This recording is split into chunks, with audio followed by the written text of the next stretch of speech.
කලින් අපි වීඩියෝ එකේදී ප්‍රොක්සි ගැන කතා කරා. ප්‍රොක්සි කියන කන්සෙප්ට් එක වැඩ කරන්නේ කොහොමද කියන එක අපි කලින් වීඩියෝෙදි කතා කරා. ඉතින් මේක තමයි අපේ ප්‍රොක්සි කියන වීඩියෝ සීරීස් එකේ දෙවෙනි වීඩියෝ එක. මේ වීඩියෝ එකේදී අපි කතා කරන්නේ මේ ප්‍රොක්සි එකක් අපි කොහොමද ප්‍රැක්ටිකලි කරන්න කියන එක. ඉතින් මේකෙදි මම අරගෙන තියෙන්නේ කාලි ලිනක්ස් මැෂින් එකක් මගේ. ඔයාලට මේක ගැටලුවක් වෙන්නේ නැහැ. ඔයාලට Windows මැෂින් එක කැමති මැෂින් එකකට මේ වැඩේ කරගන්න පුළුවන්. මොකද අපිට මේ සිස්ටම් එකෙන් කිසිම වෙනස්කමක් අපි මෙතන කරන්නේ නැහැ. අපි මේ වෙනස්කම් කරන්නේ වෙබ් බ්‍රවුසර් එකට. ප්‍රොක්සි එක කියලා කිසිම සොෆ්ට්වෙයාර් එකක් අපිට අවශ්‍ය වෙන්නේ නැහැ. හරි කිසිම සොෆ්ට්වෙයාර් එකක් අවශ්‍ය නැහැ මේකට. මේකට අපිට අවශ්‍ය වෙන්නේ අපේ වෙබ් බ්‍රවුසර් එක. ඉතින් මම මේකෙදි Firefox වෙබ් බ්‍රවුසර් එක තමයි පාවිච්චි කරන්නේ. ඒක සාමාන්‍යයෙන් ප්‍රොක්සි එක ටිකක් හොඳට වැඩ කරන වෙබ් බ්‍රවුසර් එකක් ඉඳලා. හරි. ඉතින් මම මුලින්ම මගේ Firefox වෙබ් බ්‍රවුසර් එක ඕපන් කරගෙන ඉන්නම්. ඊට පස්සේ ඔයාලට මේ වැඩේට අනිවාර්යෙන් ඉන්ටර්නෙට් කනෙක්ෂන් එක තියෙන්න ඕනි වගේ මැෂින් එකේ. හරි දැන් ඔන්න මම Firefox වෙබ් බ්‍රවුසර් එක ඕපන් කරගෙන තියෙන්නේ. මම පෙන්නනම් මේකට අපි කොහොමද ප්‍රොක්සි එකක් සෙටප් කරගන්නේ කියලා. හරි. ඉතින් මම මේක ප්‍රොක්සි එක සෙටප් කරන්න කලින් මම මෙන්න මෙහෙම යනවා මේකේ. මෙන්න මෙහෙම සර්ච් එකක් දාලා බලන්න ඔයාලා free proxy list වගේ එකක් Google එකේ සර්ච් කරලා බලන්න ඔයාලට. දැන් මම නම් මෙතන මේ google.com එක නෙමෙයි ඔයාලා Google එකේ සර්ච් කරලා බලන්න. මම මේකත් DuckDuckGo කියන එක මම ඒක ගැන අපි පස්සේ කතා කරමු. එතකොට ඔයාලට හම්බ වෙනවා මෙන්න මේම freeproxylist.net කියලා සයිට් එක. මෙන්න මේ සයිට් එකට යන්න තියෙන්නේ. මේක Windows වලත් මෙහෙමම තමයි වෙනසක් නැහැ. හරි. ඔන්න මෙන්න මෙතනට ගියා. ඊට පස්සේ මෙතන තියෙනවා free proxy කියලා එකක් මෙතන තියෙනවා. මේ අපි පාවිච්චි කරන්නේ free ඒවා. හැබැයි free ඒවා පාවිච්චි කරද්දී පොඩි ගැටලුවක් තියෙනවා. free proxy slow ගතියෙන් ගොඩක්ම වැඩි. දැන් මේකෙත් තියෙනවා අපිට buy proxy කියන එකට ගිහලා අපිට පේනවා ඇති අපිට මේ proxy buy කරන්න පුළුවන්. එහෙම buy කරලා සල්ලි දීලා ගත්තොත් එහෙම හොඳ proxy තියෙනවා මේ වගේ. හැබැයි හරි දැන් මෙතන මම ඔයාලට මේක පෙන්වන්න ඕනේ හින්දා විතරක් ෆ්‍රී එකක් පාවිච්චි කරලා පෙන්නන්නම්. ගොඩක් වෙලාවට මේවා ස්ලෝ ගතිය ටිකක් වැඩි. හරි ඔයාලට මේකේ වැදගත්ම වෙන දේවල් ටික මම මෙතන කියන්නම්. එකක් තමයි ඔයා ප්‍රොක්සි එකේදී කිසිම මං කිව්වා සොෆ්ට්වෙයාර් එකක් ඕනේ වෙන්නේ නැහැ මේ වැඩේට කියලා. හැබැයි ඔයාලට ඕනි වෙනවා IP ඇඩ්‍රස් එකක් සහ පෝට් නම්බර් එකක්. මේ දෙක තමයි ඔයාලට අවශ්‍ය වෙන්නේ. මෙච්චරයි ඕනි වෙන්නේ. ඒ කියන්නේ මේ කියන්නේ ඇත්තටම මේ IP ඇඩ්‍රස් එක කියලා කියන්නේ අර සර්වර් එකේ IP එක. අපි අර කලින් කතා කරපු ප්‍රොක්සි සර්වර් එකේ IP එක තමයි මේ. ඊට පස්සේ පෝට් නම්බර් එක කියලා කියන්නේ ඒ IP ඇඩ්‍රස් එකේ ඒ සර්වර් එකේ ඕපන් වෙලා තියෙන පෝට් එක මොකක්ද කියලා. හරි පෝට්ස් ගැන මම හිතන්නේ ඔයාලා දන්නවත් ඇති. අපි ඒ ගැන තව ඉස්සරහට කතා කරමු. ඔය වගේ පෝට් නම්බර් එක අපිට මේ විදිහට අවශ්‍ය වෙනවා. ඉතින් තව මෙතන වලට පෙන්නන ටි කන්ට්‍රි එක. මේ කියන්නේ මේක මොන කන්ට්‍රි එකේද තියෙන්නේ. ඊට පස්සේ මේක ඇනොනිමිටි ලෙවල් කියලා මේ සයිට් එකේ වෙනම තියෙනවා. ඒ කියන්නේ ලයිට් ප්‍රොක්සි කියලා කියන්නේ සාමාන්‍ය හොඳ මට්ටමේ ස්පීඩ් එකත් වැඩි, ඇනොනිමිටි පැත්තත් වැඩි.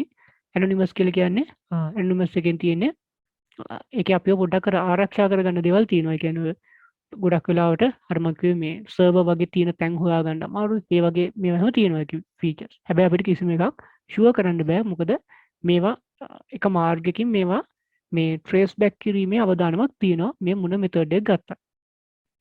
හරි. ඉතින් මම මේකෙදි මේ පෝලන්ඩ් කියන කන්ට්‍රි එක ගන්නවා මෙතනදී. පේනවාද IP ඇඩ්‍රස් එක මේක. මම මේක කොපියක් ගන්නවා. අරගෙන මම යනවා මගේ දැන් මේ Firefox වෙබ් බ්‍රවුසර් එකනේ. මේකේ මෙතනට ගිහිල්ලා මම මේකේ settings වලට යනවා.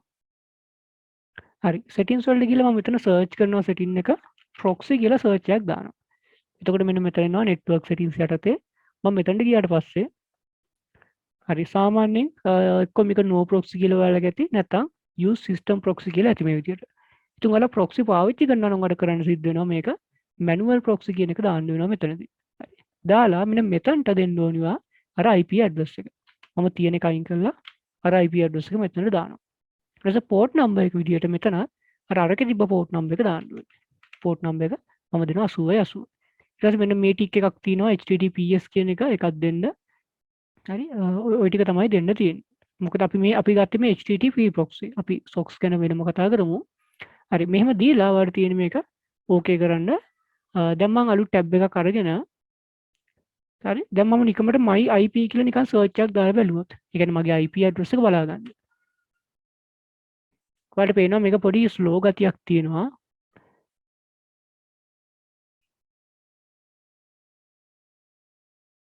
හරි මම try again දෙන්න.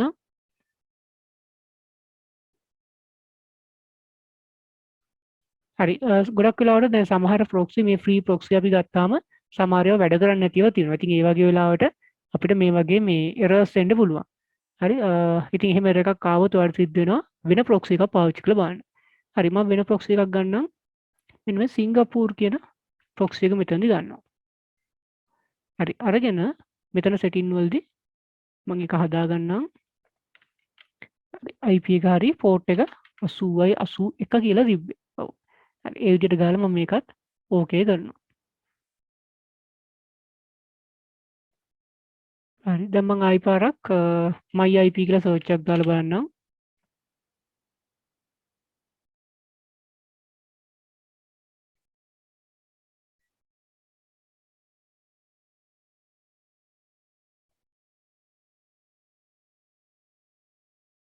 හරි මම හිතන්නේ ඒකත් වැඩ කරන්නේ නැති එක. අපි බලමු වැඩ කරන එකක් අරගෙන මම ගන්නම් මේකේ ජර්මන් එකක්.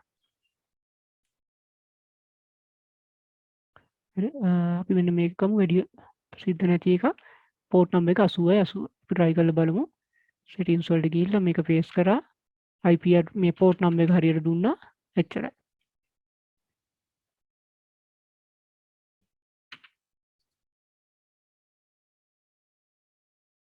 හරි ඔන්න ඔයාලට පේනවා දැන් ඒ IP එක වැඩ කරා. මම එකයි කිව්වේ මේ free proxy වගේ දේවල් වැඩ කරනවා පොඩ්ඩක් හොරයි මේ වගේ දේවල් වලදී.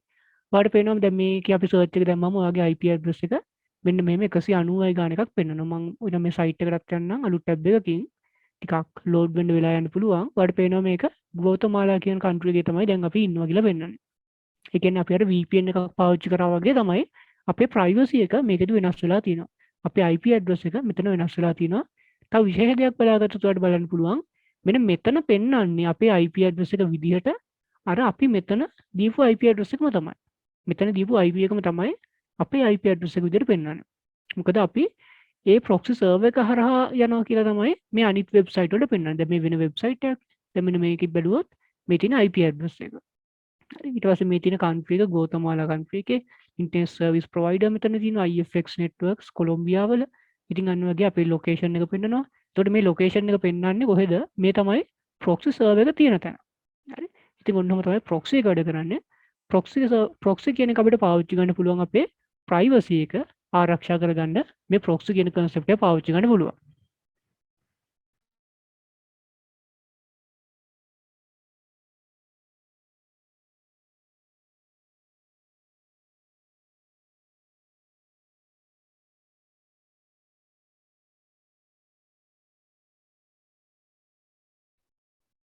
ඊළඟට අපි තව ඉදිරි වීඩියෝ වලදී proxy වගේම VPN tor මේ වගේ විවිධ සර්විස් ගැන තව කතා කරනවා. ඉතින් අපි මේ බැලුවොත් proxy එකේ තියෙන මේ තව ගැටලුකාරී අවස්ථා තමයි එකක් තමයි මේක ස්පීඩ් එක හොඳයි අපි ඒක කිව්වා. ඊට පස්සේ මේකේ තියෙන ප්‍රශ්න තමයි මේකේ තියෙන්නේ ප්‍රයිවසි එක ආරක්ෂා වීමක් විතරයි. එතකොට මේකේ ලොකු ආරක්ෂාවක් අපිට ලැබෙන්නේ නැහැ. අපේ IP address එක වෙනස් වීමක් සිද්ධ වෙනවා. හැබැයි අපිට අර VPN වල තරම් ආරක්ෂාවක් වගේ දෙයක් මේකෙදි ලැබෙන්නේ නැහැ. මොකද VPN එක කියලා කියන්නේ මේ වගේ සරල දෙයක් නෙමෙයි. ඒක ඊට වඩා ගොඩක් එහා ගිය දෙයක්. එහෙනම් අපි ඒකෙදි කතා කරමු VPN වැඩ කරන්නේ කොහොමද කියන එක ඊගා වීඩියෝදී කතා කරලා බලමු.